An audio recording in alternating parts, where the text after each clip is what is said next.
So good afternoon guys. ఈరోజు మనము degree second semester Osmania university 7th unit prose lesson discuss చేసుకుందాం. దానికి 12 మార్క్స్కి వస్తుంది లాంగ్ ఆన్సర్.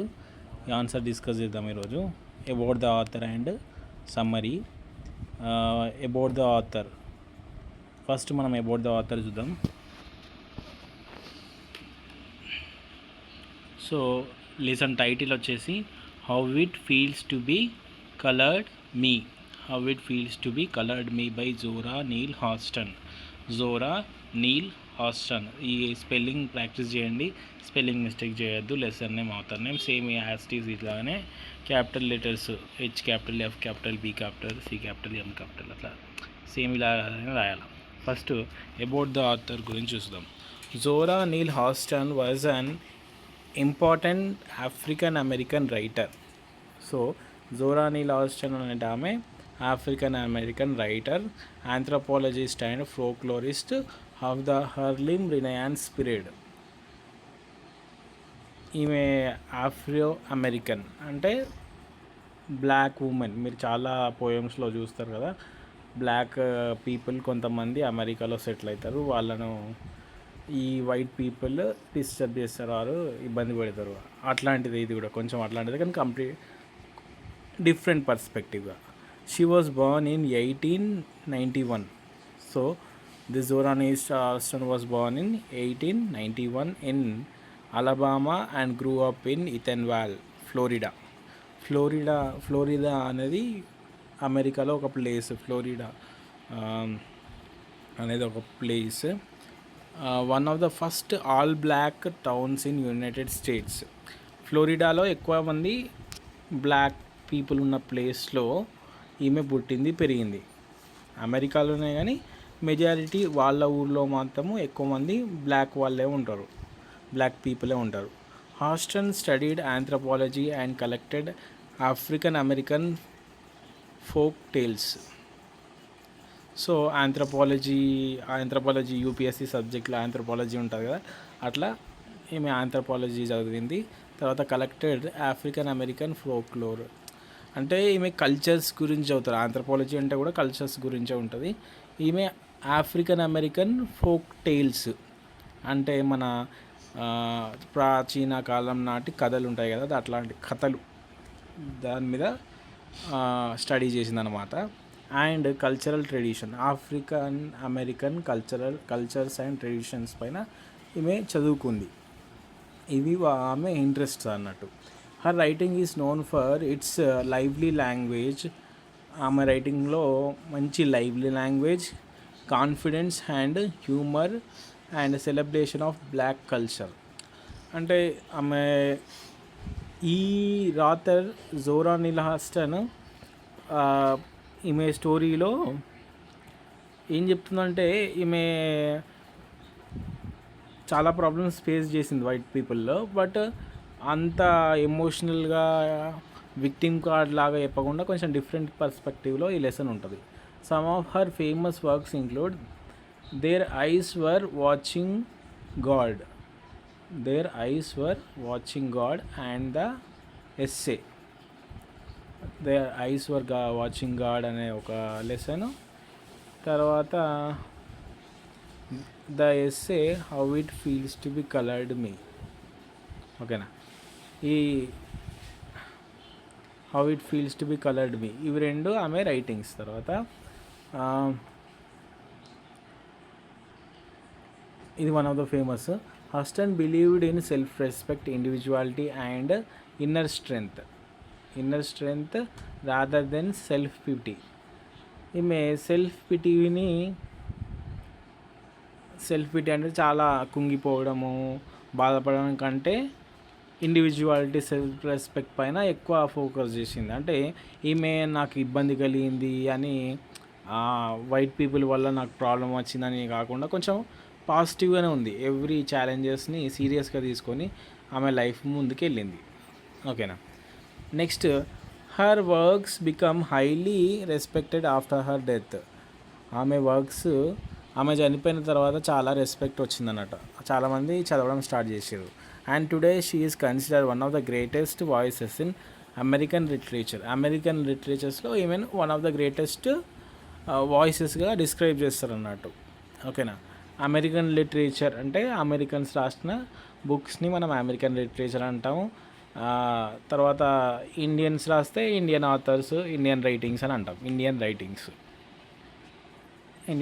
అని అంటారు, ఇండియన్ లిటరేచర్ అని కూడా అంటారు. సో నెక్స్ట్ సమ్మరీ చూద్దాం ఈ లెసన్ ఏముంది. ఓకేనా.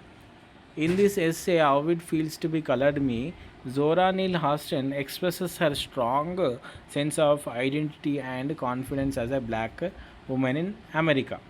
సో ఈమె ఎట్లా అంటే చాలా confident and strong sense of identity and confidence as a black woman in America. So ఈమె కుంగిపోలేదు. అంటే వేరే స్టోరీస్లలో మనకి ఎట్లా అంటే చాలా బాధపడ్డట్టు, చాలా ట్రామాటైజ్ అయిపోయినట్టు ఉంటాయి వాళ్ళ స్టోరీస్. కానీ ఈమె అట్లాంటి all the hurdles, hardships, criticism, racial discrimination అవన్నిటినీ పాజిటివ్గానే తీసుకుంది. ఎవరికి ఒక్కొక్కళ్ళకి ఒక్కొక్క ఛాలెంజ్ ఉంటుంది. నాకు కూడా ఇది ఒక ఛాలెంజ్. కలర్ అనేది ఒక ఛాలెంజ్. ఇప్పుడు మనము ఫిజికల్లీ ఛాలెంజ్డ్ పీపుల్ ఉంటారు కదా, వాళ్ళకు ఒక ప్రాబ్లం. వాళ్ళు దాన్ని ట్యాకిల్ చేసి వాళ్ళ లైఫ్లో ఎట్లా సక్సెస్ అవుతారో, ఈ బ్లాక్ అనే డిస్క్రిమినేషన్ కూడా ఒక్కొక్క ఛాలెంజ్. ఒకళ్ళకు ఫైనాన్షియల్ ప్రాబ్లం ఉండొచ్చు, ఒకళ్ళకి ఫిజికల్ ప్రాబ్లం ఉండొచ్చు, ఒకళ్ళకి మెంటల్ ప్రాబ్లం ఉండొచ్చు, ఒకళ్ళకి కలర్ ప్రాబ్లం ఉండొచ్చు అన్నట్టు దాన్ని ఒక పాజిటివ్ వేలోనే తీసుకొని చాలా కాన్ఫిడెంట్గా ఉన్న ఒక బ్లాక్ ఆఫ్రికన్ ఉమెన్ ఈమె. The essay is a autobiographical and return in the Chinunai and bold tone. So the essay is autobiographical and written in chinural and bold tone. ఇక్కడ చాలా కాన్ఫిడెంట్గా బోల్డ్గా ఉంది. ఇది ఆటోబయోగ్రఫికల్ అంటే ఆమె లైఫ్లో జరిగిన దాన్నే ఆమె రాసిందన్నట్టు. Cheerful and bold tone. ఓకేనా. Written in cheerful and bold tone. Okay, చాలా చీర్ఫుల్గా రాసింది. ఇలా అంటే వేరే ఆథర్స్ మనం చూస్తే చాలా బాధలు అవి ఇవి చెప్తారు కదా, ఈమె కొంచెం హ్యాపీగానే చీర్ఫుల్ అండ్ బోల్డ్ టోన్గా రాసింది. Hurston explains that she did not feel different because of her race during her childhood in Eatonville అనే ప్లేస్లో ఆమె చైల్డ్హుడ్ అనేది సాగింది. ఇథెన్వాల్ అనే ప్లేస్లో ఆమె చైల్డ్హుడ్ అనేది సాగింది. అది ఎక్కడుంది? ఫ్లోరిడాలో ఉంది. Because everyone around her was black. అంటే ఆమె చైల్డ్హుడ్ టైంలో she did not feel different because of her race in her childhood in Eatonville. So because everyone around her was black, ఆమె చుట్టూ అందరు బ్లాక్ వాళ్ళే ఉన్నారు కాబట్టి ఆమె కలర్ డిఫరెన్స్, రేషియల్ డిస్క్రిమినేషన్ ఏం ఫేస్ చేయలేదు. ఓకేనా. Next, she happily interacted with visitors and tourists. She happily interacted with visitors and tourists and enjoyed life without thinking much about racial differences. ఆమె చైల్డ్హుడ్ టైంలో ఆమె ఎలాంటి రేషియల్ డిస్క్రిమినేషన్ అనేది face చేయలేదు. చాలా హ్యాపీగా అందరితో మాట్లాడుతూ. విజిటర్స్ అండ్ టూరిస్ట్ అంటే ఇక్కడ కొంతమంది వైట్ పీపుల్ ఉన్న ప్లేస్కి వస్తుండే, ఫ్లోరిడాలో ఇథెన్ వ్యాలీలో వస్తుండే. వాళ్ళతోని మేము హ్యాపీగా మాట్లాడుతుండే, వాళ్ళని ఎంటర్టైన్ చేస్తుండే. ఒక చిన్నపిల్లగా ఉన్నప్పుడు ఎవరైనా వైట్ పీపుల్స్ వస్తే వాళ్ళకి ఎంటర్టైన్ చేస్తుండే, ఈమె పాడుతుండే, డ్యాన్స్ చేస్తుండే, వాళ్ళు చూసి సంతోషపడుతుండే, అట్లా ఉంటుండే అన్నట్టు.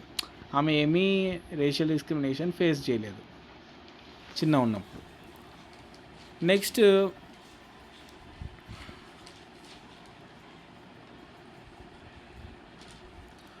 హాస్టన్ ఇక్కడ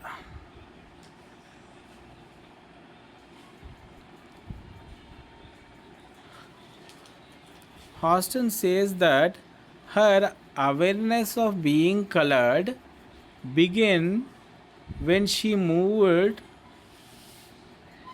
Jacksonville for school at the age of 13. At the age of 13 ఆమె వేరే స్కూల్కి చేంజ్ అయింది, జాక్సన్ వాల్ అనే ప్లేస్లో. In the new environment she realise that society treated people differently based on race.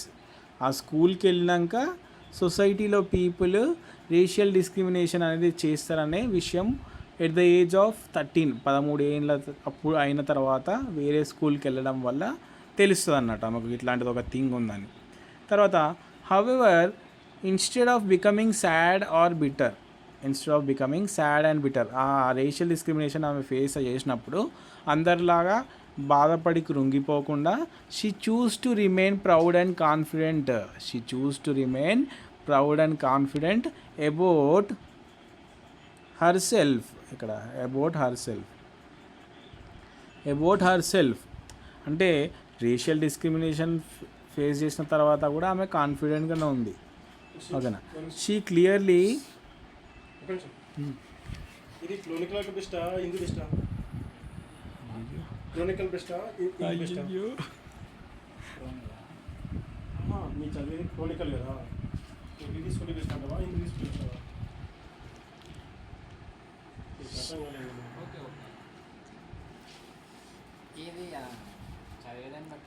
She clearly states that she does not belong to a sobbing school of Negrohood.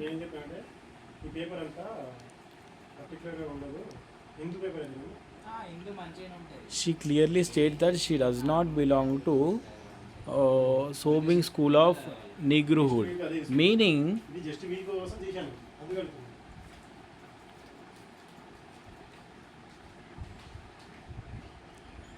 she clearly states that she does not belongs to sobbing school of Negrohood, meaning she refuses to feel weak and hopeless because of racial discrimination.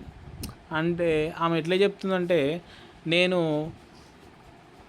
సోబింగ్ school of నిగ్రహుడ్, నేను ఒక నల్ల జాతికి చెందిన వ్యక్తిని కాను. అంటే నిగ్రహుడ్ అంటే నేను, ఆమె అంటే యాక్సెప్ట్ చేసింది, కానీ ఆమె ఏమని చెప్తుందంటే నేను స్లేవ్నేం కాదు, నేను వైట్ పీపుల్ మధ్యలో స్లేవ్స్ ఏం కాదు, నేను బానిసనేం కాదు. అది చాలా పాత, ఎప్పుడో అయిపోయింది స్లేవరీ సిస్టమ్.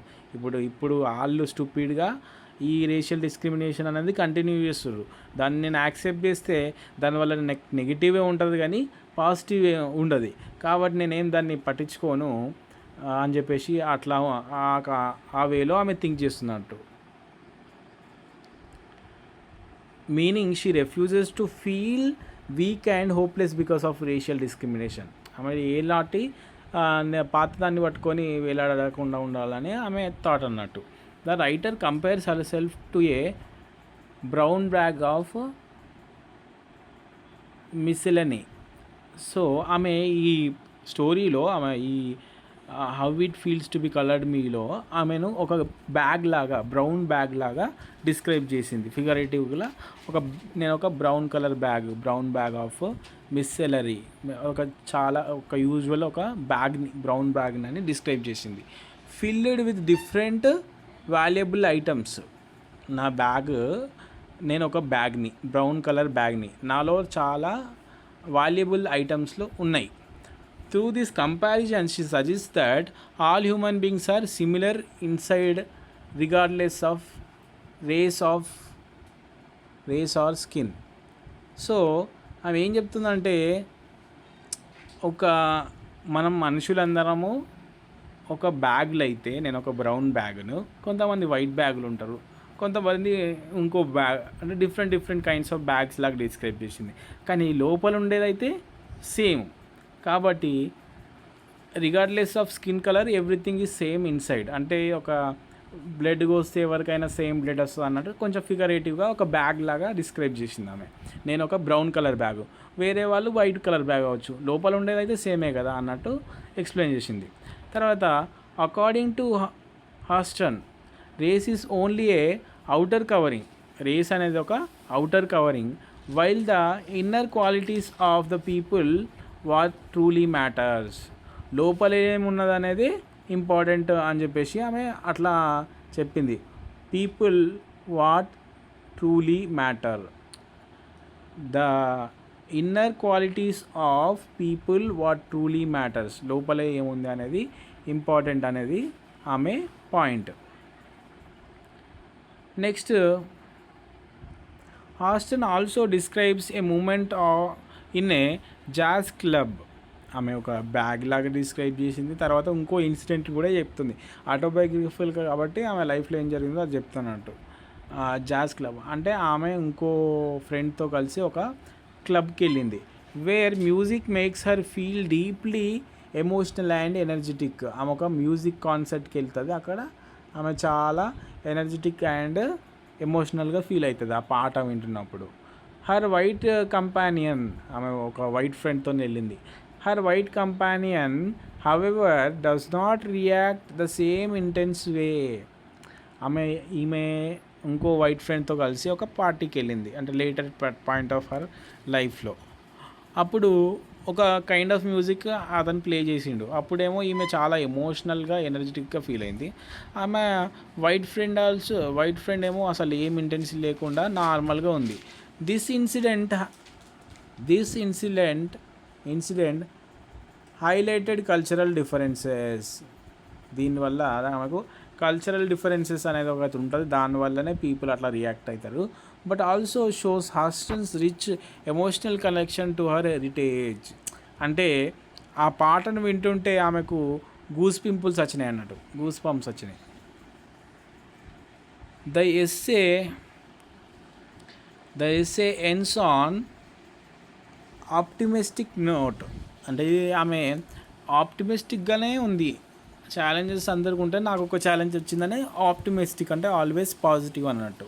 పాజిటివ్ నోట్ తోటి ఎండ్ అయింది అన్నట్టు, ఇది పాజిటివ్ నోట్తో ఎండ్ అయింది. Houston proudly accepts her identity and believes that life is full of opportunities. ఎట్లా చెప్తుందంటే లైఫ్లో చాలా ఆపర్చునిటీస్ ఉంటుందని హాస్టన్ యాక్సెప్ట్ చేసింది అన్నట్టు ఆమె కలర్ని. Houston proudly accepts her identity and believes that life is full of opportunities. చాలా ఆపర్చునిటీస్ ఉంటాయి. She presents herself as a strong independent woman who values individuality over racial limitations.